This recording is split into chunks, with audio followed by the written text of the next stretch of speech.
نحمده ونصلي على رسوله الكريم اما بعد فاعوذ بالله من الشيطان الرجيم بسم الله الرحمن الرحيم رب اشرح لي صدري ويسر لي امري واحلل عقدة من لساني يفقهوا قولي سأصرف عن آياتي الذين يتكبرون في الارض بغير الحق ان قریب میں پھیر دوں گا اپنی نشانیوں سے ان لوگوں کو یتکبرون فی الارض بغیر الحق جو زمین میں بغیر حق کے تکبر کرتے ہیں، خود کو بڑا سمجھتے ہیں، لوگوں کو حقیر سمجھتے ہیں. ایسے لوگوں سے میں حق کو پہچاننے کی صلاحیت چھین لوں گا. میں اپنی نشانیوں سے ان لوگوں کی نگاہیں پھیر دوں گا. یہ ہے تکبر کا سب سے بڑا نقصان کہ انسان کے اندر سے حق کو سمجھنے کی صلاحیت ختم ہو جاتی. جب انسان خود کو بڑی چیز سمجھنے لگتا ہے تو خواہ افراد ہوں یا اقوام ہوں، پھر ان کے اندر اللہ کی نشانیوں کی پہچان ختم ہو جاتی. وَإِن يَرَوْا كُلَّ آيَةٍ لَا يُؤْمِنُوا بِهَا، اور اگر وہ ہر نشانی بھی دیکھ لیں تو اس کو مانیں گے نہیں. اب یہاں پر آپ دیکھیے کہ حال بالکل وہی ہے نا جو قوم فرعون کا تھا. ایک تکبر قوم فرعون نے کیا تھا اور ایک تکبر یہ فاسقین نے کیا تھا. وَإِن يَرَوْا سَبِيلَ الرُّشْدِ لَا يَتَّخِذُوهُ سَبِيلًا، اور اگر وہ بھلائی کا راستہ دیکھیں تو اس کو اختیار نہ کریں گے، اس کو اپنا راستہ نہ بنائیں گے. وَإِن يَرَوْا سَبِيلَ الْغَيِّ، اور اگر وہ گمراہی کا راستہ دیکھیں گے یتخذوہ سبیلا، تو وہ اس کو راستہ بنا لیں گے. یعنی گمراہی کے اختیار کرنے میں وہ آگے آگے ہوں گے لیکن ہدایت کا راستہ اختیار نہ کر سکیں گے، کیونکہ جو لوگ اللہ تعالیٰ کی کائنات کی نشانیوں کو جانتے نہیں، پہچانتے نہیں، ان سے سبق نہیں لیتے اور پھر اللہ کے احکامات سے سبق نہیں لیتے، ان کے لیے پھر ہدایت کا راستہ کبھی بھی نہیں کھلتا. تو گویا تکبر رکاوٹ ہے حق کو قبول کرنے کے راستے میں. ذالک بانہم کذبوا بآیاتنا، یہ اس وجہ سے کہ انہوں نے ہماری آیات کو جھٹلا دیا. وکانوا عنہا غافلین، اور وہ ان سے بے پرواہ تھے، غافل تھے. والذین کذبوا بآیاتنا، اور وہ لوگ جنہوں نے ہماری آیات کو جھٹلایا. ولقاء الآخرۃ، اور آخرت کی ملاقات کو. حبطت اعمالہم، ان کے اعمال ضائع ہو گئے. هل یجزون الا ما كانوا یعملون، کیا لوگ اس کے سوا کچھ اور جزا پا سکتے ہیں کہ جیسا کریں ویسا بھریں؟ یعنی لوگوں پر جو بھی آفات آ رہی ہیں، جو بھی ان پر مشکلات ہیں، وہ ان کے اپنے اعمال کا نتیجہ ہیں.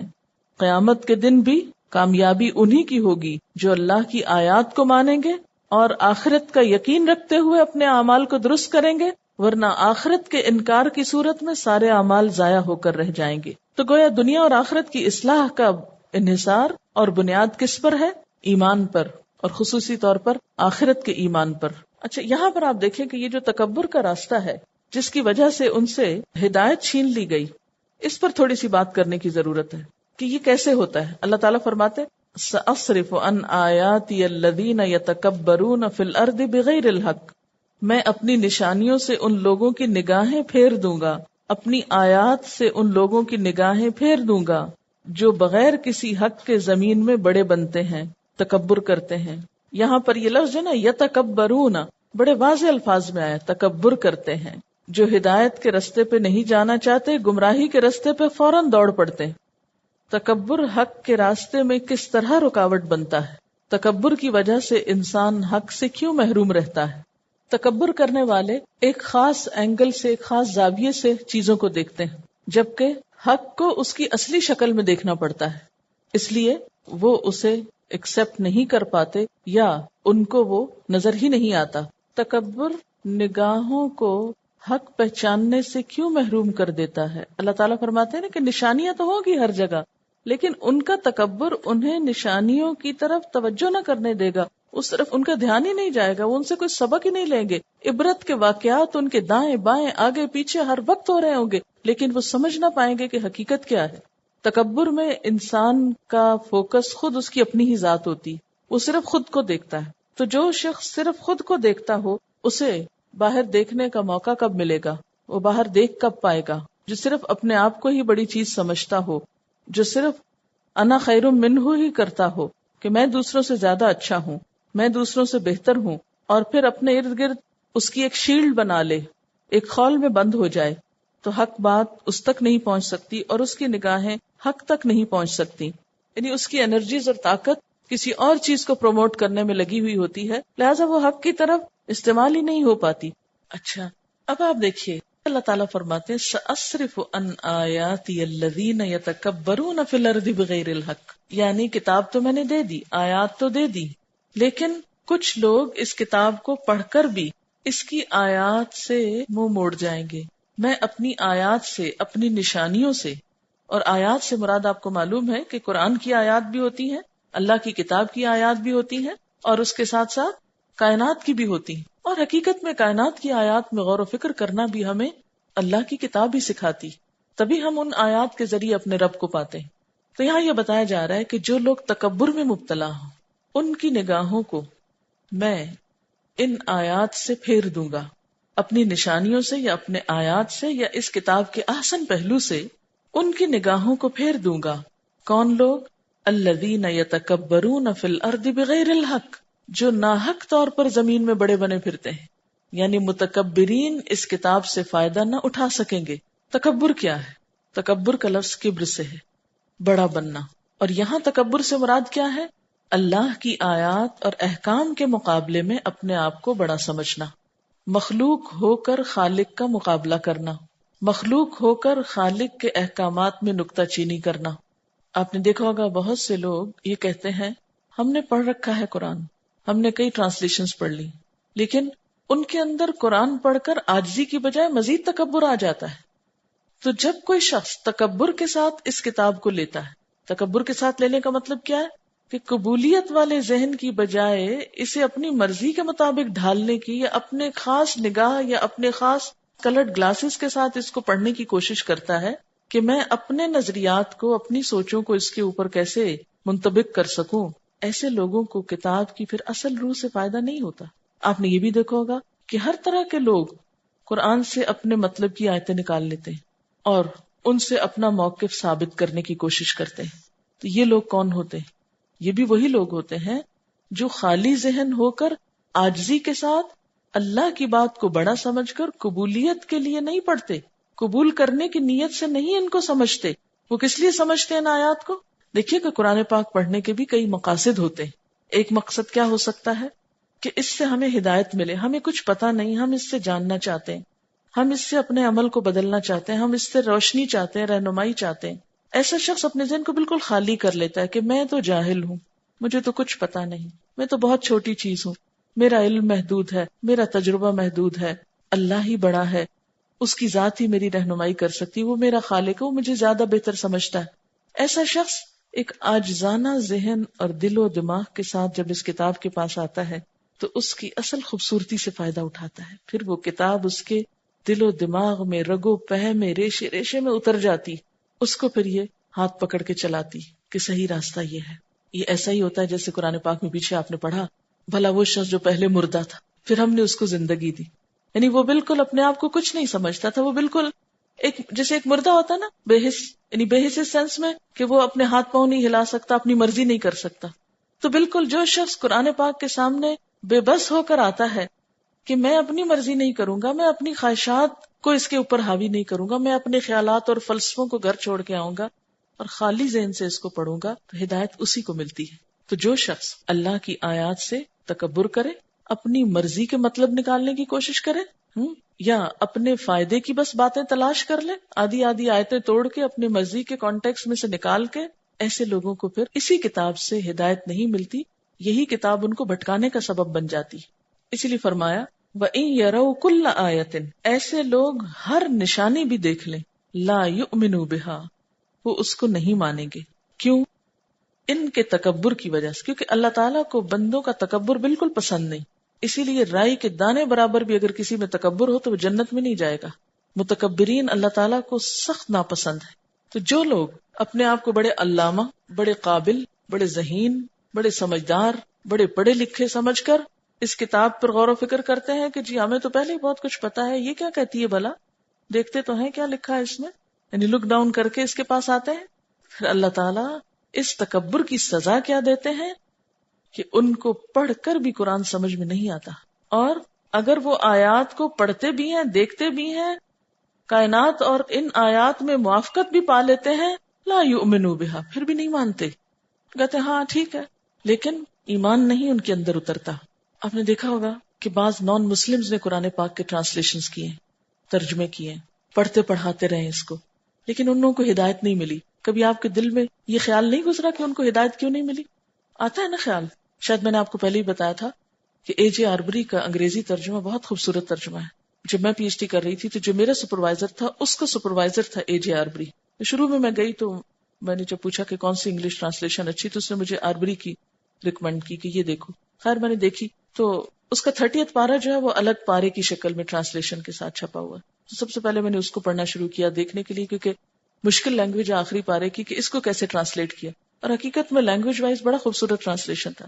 اور آپ یقین کریں پڑھتے پڑھتے جب عذاب کی آیتیں آتی تو میرا دل پسیج جاتا، اور اس کی انگلش ٹرانسلیشن بھی اس طریقے کی گئی تھی کہ وہ بھی دل کو لگتی تھی۔ بعض انگلش ٹرانسلیشن تو ایسی ہوتی ہے نا، پڑھیں تو آپ کہیں یہ سمجھ ہی نہیں آ رہا کیا کہہ رہے ہیں، لیکن کچھ ایسی ہوتی ہیں کہ وہ لینگویج اتنی انسپائرنگ ہوتی ہے کہ وہ آپ کو ٹچ کرتی، تو میں ہر جگہ روک کے بیٹھ جاتی ہوں، کہتی یا اللہ اس شخص کو کوئی فائدہ نہیں ہوا، اس شخص کے اندر ایمان نہیں آیا، کیسے یہ ترجمہ کرنے کے باوجود ایمان نہیں لایا، کیوں نہیں مسلمان ہوا، کیوں نہیں اس کو ہدایت ملی؟ تو یہ خیال آپ کے ذہن میں بھی کئی دفعہ جاتا ہوگا کہ کچھ لوگ اس کو پڑھ کے بھی ہدایت کیوں نہیں پاتے۔ اس کی واحد وجہ یہ ہے کہ وہ تکبر کرتے ہیں۔ بعض لوگ اپنے آپ کو بہت ہائیلی ایجوکیٹڈ، انٹلیکچوئل، انٹیلیجنٹ اور پتہ نہیں کیا کیا سمجھتے ہیں، ان کے مائنڈز بھی آکوپائڈ ہوتے ہیں، پہلے سے ان کے اندر کچھ چیزیں جمی ہوئی ہوتی ہیں۔ شیشے کے اوپر اگر کچھ جمع ہوا ہو اس میں روشنی ریفلیکٹ نہیں کرتی، پھر تو ایسے لوگ نہ تو اس کتاب سے خود فائدہ اٹھاتے ہیں اور نہ ہی فائدے کی چیز بنتے ہیں۔ اچھا آپ دیکھیے کہ یہاں پر تکبر کرنے والوں کو بغیر الحق کیوں کہا گیا ہے، کہ جو ناحق تکبر کرتے ہیں۔ تکبر ناحق کیوں ہے؟ تکبر کرنے والوں کا حق نہیں کہ وہ تکبر کرے، وہ بےچارے اتنی محنتیں کر کے بڑے بنے اور آپ کہتے ہیں وہ ناحق ہے۔ مجھے بالکل ایسا لگ رہا تھا جب میں آیت سن رہی تھی کہ جیسے ایک عورت مانگے تانگے کا زیور پہن کے شو مارے اور اپنے آپ کو بہت امیر ظاہر کرے۔ تکبر کا ایک کیفیت ہوتی ہے نا، اپنی کوئی چیز نہیں، ادھار لے کے ادھر ادھر سے اور اپنے آپ کو بہت وہ بڑی چیز سمجھ رہے ہیں۔ تو بالکل اسی طرح نہ تو عقل کسی کی اپنی ہے، نہ زمین کسی کی اپنی ہے، نہ ہی زمین پہ پائی جانے والی مختلف چیزیں جنہیں انہوں نے لے لیا ہے اور اپنا بنا لیا، ان میں سے کچھ بھی ان کا اپنا نہیں، سب کچھ اللہ کا دیا ہوا ہے، اور اس کو وہ خود پہ لے کے خود اپنی بڑائی ظاہر کرے، جیسے شاید یہ سب کچھ انہوں نے خود ہی بنایا ہے۔ یعنی ایک ایک ایجاد کرنے والے اور ایک ایک دنیا کے چیزوں کو استعمال کرنے والوں میں آپ دیکھیے کہ اپنی بڑائی کا کیسا احساس پایا جاتا ہے، حالانکہ ان کا حق نہیں۔ دیکھیے قرآن کے سامنے بالکل بچے بن جایا کیجیے، آپ خواہ کتنے ہی پڑھے لکھے کیوں نہ ہو، اپنے آپ کو بالکل جاہل سمجھا کیجیے اس کے سامنے۔ مجھے کچھ نہیں آتا، میں کچھ بھی نہیں جانتا، مجھے تو یہیں سے سیکھنا ہے۔ اگر کوئی بات سمجھ میں نہ آئے یا آپ کے پچھلے علم سے ٹکرائے تو اس وقت کیا سوچا کیجیے، اس علم میں کوئی غلطی خرابی ہو سکتی ہے، اس کتاب میں نہیں ہے، میرے سمجھنے میں کچھ غلطی ہو سکتی ہے، لیکن سچ تو یہی ہے۔ آج ہمارے بہت سے مسلمان جب دین کی بات سنتے یا پڑھتے ہیں تو وہ مانتے کیوں نہیں ہیں؟ ہے نا ایسے لوگ ہمارے معاشرے میں کہ اگر آپ ان کو بتائیں یہ قرآن میں لکھا ہوا ہے، یہ اللہ کی بات ہے، تو وہ کیا کرتے ہیں؟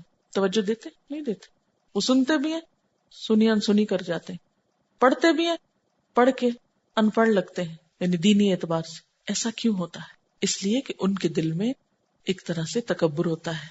اچھا یہ اس لیے بھی ہوا نا، ایک مصیبت یہ بھی آئی ہم پر کہ عام طور پر قرآن سے تعلق ہمارے معاشرے کے ان پڑھ لوگوں نے اختیار کیا، جس سے ایک اوور آل امپریشن یہ بن گیا کہ شاید یہ نعوذ باللہ ان پڑھ لوگوں کے پڑھنے کی چیز ہے۔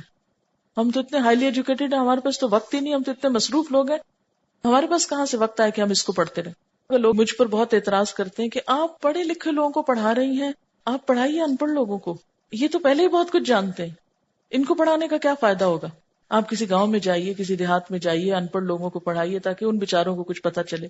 یہ تو ایک فیشن بن گیا کہ آپ پڑھے لکھے لوگوں کے بیچ میں بیٹھ کے قرآن پڑھا رہے ہیں، حالانکہ ہم پڑھے لکھے جانتے ہیں کہ ہم قرآن سے کتنے واقف ہیں. ایسا نہیں ہے الحمدللہ کہ گاؤں اور دیہات میں لوگ نہیں پڑھ رہے، اللہ کا شکر ہے کہ وہاں بھی پڑھ رہے ہیں. ہماری ایک اسٹوڈنٹ نے سرحد کے گاؤں میں اسکول کھولا، جا کر 4th بیچ سے انہوں نے پڑھا تھا. 2 بہنیں ہیں، ان کا آج کل 27واں پارہ چل رہا ہے. رات ان کی مدر کا فون آیا، بہت جذباتی ہو رہی تھی، بہت دعائیں دے رہی تھی کہ میری بچیاں کس کام میں لگ گئیں. یہ یہاں سے کسی نے ایک سلپ دی تھی مجھے، میں پشاور سے آپ کو سننے آئی ہوں اور آپ کو یہ بتانا پسند کروں گی اسی حوالے سے جو آپ بتا رہی ہیں کہ لوگ گاؤں میں قرآن پڑھتے ہیں. ڈیرہ اسماعیل خان میں بھی ایک گاؤں بڈھیانی ہے، اس میں بھی آپ کی اسی طرح کیسٹ سے لفظی ترجمہ اور تفسیر کلاسز ہوتی ہیں. اور آپ یقین کریں گی کہ وہ لوگ جٹ لوگ ہیں، یعنی بالکل دیہاتی ہیں، لیکن دین سے اتنی محبت کہ میں آپ کو بتا نہیں سکتی. ان کے مرد بھی ان کا ساتھ دیتے ہیں اور وہ لوگ 4th اور 5th کلاسز تک پڑھے ہوئے ہیں. میں آپ کو یہ بتانا چاہ رہی ہوں کہ آپ کی آواز کے ذریعے اللہ کا کلام بہت دور تک پہنچ چکا ہے. ان کے دلوں اور چہروں سے بھی جو دین کی محبت چھلکتی ہے میں نے شاید ہی کہیں اور دیکھی ہوگی. وہ لوگ دینی اعتبار سے ہم سے زیادہ سویلائز لگتے ہیں. تو بات یہ ہے کہ چونکہ ہمارے معاشرے میں جن لوگوں نے دین پڑھا، دینی علوم پڑھے، وہ اسکول نہ گئے. ابھی آپ دیکھیں نا ہائیلی انٹلیکچوئل جو ہیں، جب ان کو آپ قرآن پڑھنے کے لیے کہتے ہیں تو وہ اس کو اپنی شان سے، اپنی مصروفیت سے، اپنے معمولات میں ایک بالکل ہی unnecessary یا غیر ضروری یا معمولی چیز سمجھتے ہیں.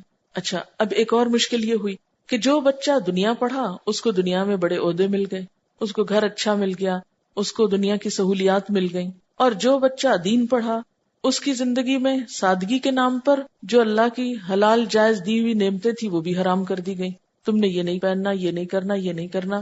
اس کے نتیجے میں ظاہری جو چیزیں بڑا چھوٹا کرتی ہیں لوگوں کو، اس میں بھی اس کو چھوٹا کر دیا گیا.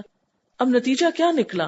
نتیجہ یہ نکلا کہ ہمارے معاشرے کا ایک طبقہ تکبر میں مبتلا ہو گیا محض دنیا کے علم پڑھ کے، اور دوسرا طبقہ دین پڑھ کر احسن ہا کی تصویر نہ پیش کر سکا، ریئیکشنری ہو گیا. خلیج بڑھتی گئی، دونوں ایک دوسرے کے مقابل آ گئے. نقصان کس کا ہوا؟ دین کا ہوا نا. دونوں ہی بھائی ہیں، دونوں ہی آپس میں ایک دوسرے کے بسا اوقات خونی بھائی اور ایک ایمانی بھائی ہیں، اور انسانی اور اسلامی رشتہ ہے ہمارا ان سب لوگوں سے.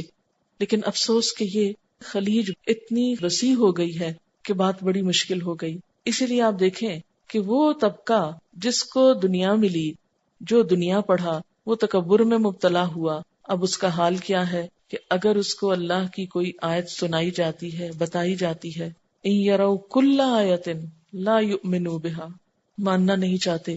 وَإِن يَرَوْا سَبِيلَ الرُّشْدِ، اور اگر وہ دیکھ بھی لے ہدایت کا راستہ، لا يَتَّخِذُوهُ سَبِيلًا، وہ اس کو اپنی لائن نہیں بناتے، اس کو لائن آف ایکشن یا کیریئر یا اپنی پسند یا اپنی زندگی کی ایک پہچان یا آئیڈینٹی نہیں بنانا چاہتے، اس کو آئیڈیالائز نہیں کرتے، اس کے ذریعے سے نہیں پہچانا جانا چاہتے، وہ اس کو چھپا کے رکھنا چاہتے ہیں. اگر ان میں سے کوئی کچھ جانتا بھی ہے نا، بہت سے بچے حافظ ہوتے ہیں پھر دنیا میں بھی بہت آگے نکل جاتے ہیں، وہ ہارڈلی کسی کو بتانا پسند کرتے ہیں کہ ہم نے حفظ بھی کیا ہوا ہے، کیونکہ وہاں اس کی ویلیو جو نہیں، تو وہ اس میں شرمندہ گھٹے گھٹے ہیں.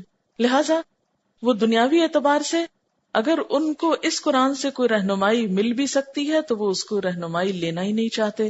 لا يتخذوه سبیلا، اس کو اپنا سبیل یا راستہ نہیں بناتے. وَإِن يَرَوْا سَبِيلَ الْغَيِّ، اور اگر وہ دیکھتے ہیں گمراہی کا راستہ، يَتَّخِذُوهُ سَبِيلًا، خوشی سے اس کو لیتے ہیں. جو چیزیں اللہ کے دین سے دور کرنے والی ہیں، آپ کو پتہ ہی ہے نا معاشرے میں کون سی چیزیں اللہ کے دین سے دور کرتی ہیں ہم کو، اور آج ہمارے پڑھے لکھے لوگ بھاگ بھاگ کر ان کو لیتے ہیں. يَتَّخِذُوهُ سَبِيلًا، اس کو اپنا راستہ بنانے پر، اختیار کرنے پر بہت فخر محسوس کرتے ہیں. آج ہمارا قبلہ کیا ہے؟ نماز کے لیے قبلہ ہے مکہ، ورنہ قبلہ کہاں ہے ہمارا؟ ویسٹ. چلے شکر کریں کہ پاکستان سے قبلے کا رخ بھی ویسٹ کی طرف ہی ہے، وہ راستے میں آتا ہے آپ کے. اچھا آگے آپ دیکھیے، بڑی زبردست طریقے سے آیت کا اختتام ہو رہا ہے. ذالکا، ایسا کیوں ہوتا ہے کہ وہ گمراہی کو اپنا رستہ بناتے ہیں اور ہدایت کو اپنا رستہ نہیں بنانا چاہتے؟ بِأَنَّهُمْ كَذَّبُوا بِآيَاتِنَا، کیونکہ انہوں نے ہماری نشانیوں کو یا آیات کو جھٹلا دیا. کبھی تو عقل کے پیمانے پہ پرکھا تو ان کو سمجھ میں نہ آئی بات، انہوں نے کہا نہیں ہم نہیں اس کو مانتے. قرآن پاک کی بہت سی آیات ہمارے ہی مسلمان مفکرین اور بڑے بڑے انٹلیکچوئلز انہوں نے ان کے میننگز کا، ان کے مفہوم کا انکار بھی کیا ہے. مثلاً بعض نے فرشتوں کو نہیں مانا، کچھ ابھی تک جنات کو نہیں مانتے، کچھ اور بہت سی چیزوں کو نہیں مانتے. کیوں نہیں مانتے؟ وہ کہتے ہیں یہ عقل کوئی نہیں لگتی باتیں، جھٹلا دیتے ہیں. تکبر کی وجہ سے، اپنے خاص لائف سٹائل کی وجہ سے، اپنی خاص تھنکنگ کی وجہ سے، اپنی مینٹل اپروچ اور لیول کی وجہ سے وہ ہماری آیات کو جھٹلاتے ہیں. اور ایک اور بڑی وجہ، وَكَانُوا عَنْهَا غَافِلِينَ، وَكَانُوا عَنْهَا غَافِلِينَ، اور وہ ان سے غافل ہیں. غافل کس کو کہتے ہیں؟ غافل کون ہوتا ہے؟ غفلہ کیا ہوتا ہے؟ غفلت کس چیز کا نام؟ بے دھیانی، لا علمی، کسی چیز کے بارے میں بے پرواہی.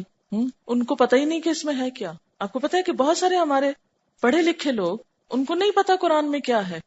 کہ پتا ہے؟ اچھا، غفلت کس کو کہتے ہیں؟ غفلت کو اگر آپ ڈیفائن کر لیں تو آپ کو بات سمجھ میں آئے گی. اب دیکھیے کہ دو وجوہات یہاں پتہ چل رہی ہیں. نمبر 1 تکبر، نمبر 2 غفلت. حق کے راستے میں رکاوٹ دو طرح سے، تکبر اور غفلت.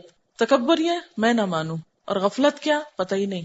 اچھا، بسا اوقات تکبر کے پیچھے کیا ہوتا ہے؟ خواہشات نفس. تو جو گمراہی کا راستہ ہوتا ہے نا، اس کے اوپر خواہشات نفس کا پردہ پڑا ہوا ہوتا ہے. اور جو شخص اپنے نفس اور اپنے ماحول کے اثرات سے باہر نہیں نکلتا، یعنی ہمارا جو انوائرمنٹ یا ہمارا جو ماحول ہے، ماحول کس کو کہتے ہیں؟ یہ جو باہر بازار میں ہو رہا ہے یا گھروں میں ہو رہا ہے، یہ ماحول ہے نا جس میں ہم رہتے ہیں، انوائرمنٹ. تو جو شخص اپنے ماحول سے باہر نہیں نکلتا، جو شخص اپنے نفس کی خواہشات کے تقاضے پورے کرنے سے باہر نہیں آتا، اور اپنی اصل آنکھ کھول کر اپنے رب کو نہیں پہچانتا، اس کی کتاب کو نہیں دیکھتا، پھر ان کو سیدھا رستہ نہیں ملتا، پھر ہدایت نہیں ملتی، پھر اسی لیے وہ گمراہی کی طرف نکلتے چلے جاتے ہیں. اچھا، ایک اور بات یہ بھی ہوتی ہے نا، تکبر حق میں کیوں رکاوٹ بنتا ہے؟ کیونکہ تکبر کرنے والے صرف انہی چیزوں کو لیا کرتے ہیں جن سے وہ بڑے بن سکیں، جن سے وہ بڑے نظر آ سکیں. یعنی ایک متکبر شخص کی نفسیات کیا ہوتی؟ اس کو صرف اس چیز سے دلچسپی ہوتی ہے جس میں اس کی بڑائی کو ٹھیس نہ لگے، جہاں اس کو اپنی بڑائی قربان کرنی پڑے، جہاں اس کی بڑائی پر کوئی زد پڑے، وہاں وہ کیا کرتا ہے؟ وہ نہیں مانتا، اس چیز کو نہیں لینا چاہتا. تو قرآن پڑھ کر، اللہ کی آیات پڑھ کر بڑائی پہ زد کہاں پڑتی ہے؟ کچھ پتا ہے آپ کو؟ میرا سوال یہ ہے، متکبر شخص کو قرآن سمجھ کیوں نہیں آتا؟ متکبر شخص قرآن کا راستہ کیوں نہیں اپناتا؟ متکبر شخص گمراہی کے راستے کو آسانی سے کیوں اختیار کر لیتا ہے؟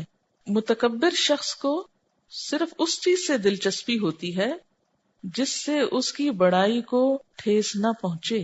جہاں متکبر شخص کو اپنی کسی بڑائی پر زد پڑتی نظر آتی ہے، اس چیز میں اس کا کوئی انٹرسٹ نہیں ہوتا، وہ اس چیز کو چھوڑ دیتا ہے. تو آج بھی آپ دیکھیں کہ بہت سے لوگوں کو خطرہ یہ ہوتا ہے، قرآن پڑھ لیا نوکری جائے گی، قرآن پڑھ لیا عہدے نہیں ملیں گے، دین پر عمل کیا شادی نہیں ہوگی، وغیرہ وغیرہ. بہت سے خوف لاحق ہوتے ہیں جس سے پھر وہ اپنی رسوائی محسوس کرتے ہیں، اپنی لہائی محسوس کرتے ہیں اور کمتری محسوس کرتے ہیں. آج بھی آپ دیکھیں گاؤں دیہات میں جو نماز پڑھانے والا شخص ہوتا ہے اس کو کوئی عزت نہیں دیتے. اچھا، آپ نے لفظ مسلی سنا ہے؟ پنجابی کا لفظ مسلی کس کے لیے استعمال ہوتا ہے؟ مسلی یعنی ایک گاؤں کی سب سے کم تر ذات کا لفظ ہے یہ مسلی. اور آپ کو پتا مسلی کا لفظی معنی کیا ہے عربی میں؟ نماز پڑھنے والا. یعنی یہاں آپ کو شاید یہ بات میری سمجھ میں نہ آئے، اگر آپ پنجاب کے کسی دیہات میں جائیں اور ان سے پوچھیں کہ آپ مسلی کس کو کہتے ہیں، تو وہ آپ کو بتائیں گے کہ وہ لوگ جو دنیاوی اعتبار سے، علم کے اعتبار سے بیچارے انتہائی پسماندہ، یعنی گاؤں کا اگر وہ ذات برادری کو لیں تو جو سب سے زیرو لیول پہ نیچے آتا ہے اس کو مسلی کہتے ہیں. اور نماز پڑھنے والا بھی مسلی. ہوا اصل میں یہ تھا کہ جو زیادہ تر کنورژن ہوئی وہ اسی طبقے میں ہوئی جو سب سے پسا ہوا مظلوم طبقہ تھا. ان کو نجات نظر آئی اسلام میں تو وہ مسلمان ہوئے. جو مسلمان ہو بھی گئے تو ان بیچاروں کو کسی نے عزت نہیں دی، اور اسی لیے پھر یہ کانسیپٹ اسلام کے ساتھ انہوں نے وابستہ کر لیا. اچھا، مجھے یہ بتائیے کہ حضور صلی اللہ علیہ وسلم کے ساتھیوں میں کون لوگ شامل تھے؟ صرف غلام؟ یہی غلط فہمی. ایکچولی ہم پتہ کیا ہوتا ہے، ایک فیکٹ کو جنرلائز کر لیتے ہیں. بلال حبشی اسلام لائے لہذا سب غلام اسلام لائے. یہ ٹھیک ہے کہ ابتدا میں اسلام لانے والوں میں تعداد زیادہ تر مظلوم طبقے کی تھی. کیوں؟ اس لیے کہ مظلوم طبقے کو اس میں اپنے لیے ایک سانس لینے کا موقع ملتا ہے، اس کو ایک اپلفٹ ملتی ہے، حقوق ملتے ہیں، اس کے لیے اٹریکشن ہوتی ہے ایسی چیزوں میں، وہ آگے آ جاتے ہیں. لیکن یہ یاد رکھیے کہ آپ صلی اللہ علیہ وسلم کے جو صحابہ تھے وہ اپنے وقت کے بہت انٹیلیجنٹ ہائیلی ایجوکیٹڈ لوگ تھے.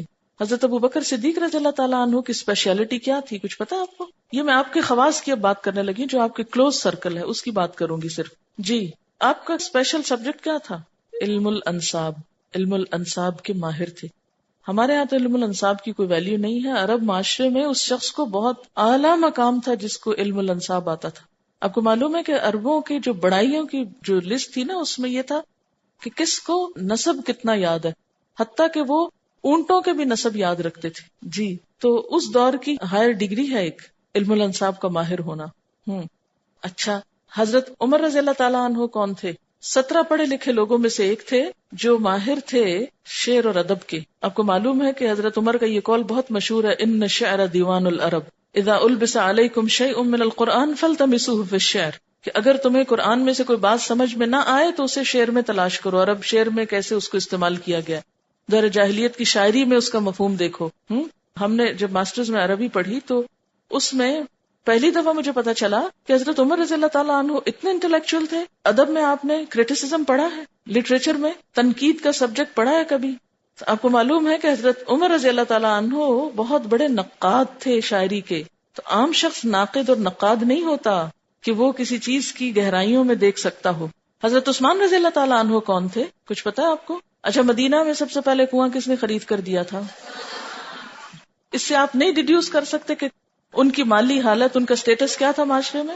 اور وہ اس کے علاوہ اور بھی کون تھے؟ آپ حضور صلی اللہ علیہ وسلم کے داماد تھے اور آپ کو ذو النورین بھی کہا جاتا ہے. نورین کا مطلب ہوتا ہے دو نور، یعنی آپ کی دو بیٹیاں یکے بعد دیگرے آپ کے نکاح میں آئیں. حضرت عثمان رضی اللہ تعالی عنہ مکہ کے بہت مالدار لوگوں میں، انفلوئنشل لوگوں میں سے تھے، کوئی معمولی چیز نہیں تھے. اچھا، حضرت علی رضی اللہ تعالیٰ عنہ کون تھے؟ علم کا دروازہ تھے. تو آپ کیا سمجھتے ہیں کہ اسلام کی جو ترقی ہوئی بس وہ ہر ایسے ویسے سے ہی ہو گئی؟ اللہ کے فضل سے نبی صلی اللہ علیہ وسلم کو ہائیلی ایجوکیٹڈ، انٹلیکچوئلز، انفلوئنشل لوگ ملے تھے.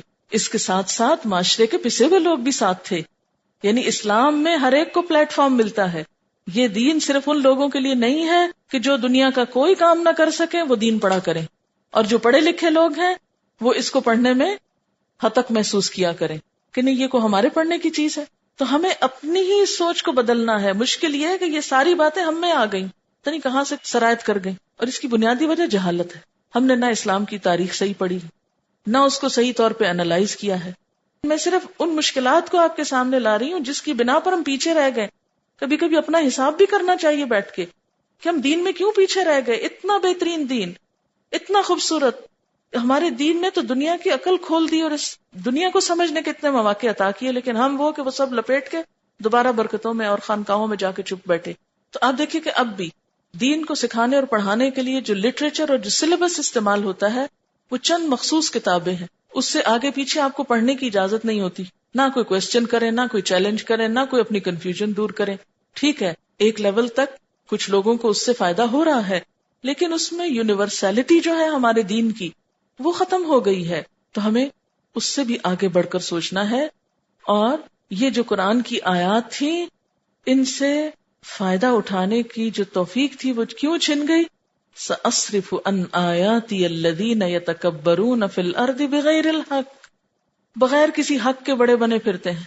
جب کوئی بھی نشانی دیکھتے مانتے ہی نہیں، ہدایت کا رستہ دیکھتے اس کو اپنانا نہیں چاہتے، گمراہی کا رستہ دیکھتے اسے اپنا رستہ سمجھتے ہیں، اسے اپنی زندگی سمجھتے ہیں، اسے اپنا ایم آف لائف سمجھتے ہیں. اور پھر ایک بات ہے کہ جب گمراہی کا رستہ دیکھتے ہیں اس کی طرف دوڑ پڑتے ہیں تو ان کا انٹلیکٹ اور وہ ذہانت اور وہ بڑی بڑی باتیں کہاں جاتی ہیں؟ ان کی سمجھداری کا ثبوت تو یہیں سے پتہ چل جاتا ہے. یعنی ایک طرف اپنے آپ کو بہت بڑی چیز سمجھتے ہیں کہ ہم سے زیادہ عقل مند کوئی نہیں، اور دوسری طرف جب انتہائی گھٹیا رستوں پہ چلتے ہیں تباہی کے تو باقی کیا رہ جاتا ہے؟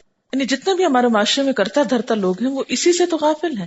دنیاوی اعتبار سے تو بہت کچھ جانتے ہیں لیکن اصل حقیقت سے غافل ہیں. کیوں؟ ذالک بانہم کذبوا بآیاتنا وکانوا عنہا غافلین. آیات سے غفلت، آیات سے بے پرواہی، آیات سے کوئی تعلق نہیں. تو یہ تکبر کا علاج بھی کس میں ہے؟ غفلت کا علاج بھی کس میں ہے؟ اس کتاب کے اندر ہے. یہی شفا ہے، رحمت ہے، ہدایت ہے. وآخر دعوانا ان الحمد للہ رب العالمین. سبحانک اللہم و بحمدک نشہد ان لا الہ الا انت نستغفرک و نتوب الیک. والسلام علیکم و رحمۃ اللہ وبرکاتہ.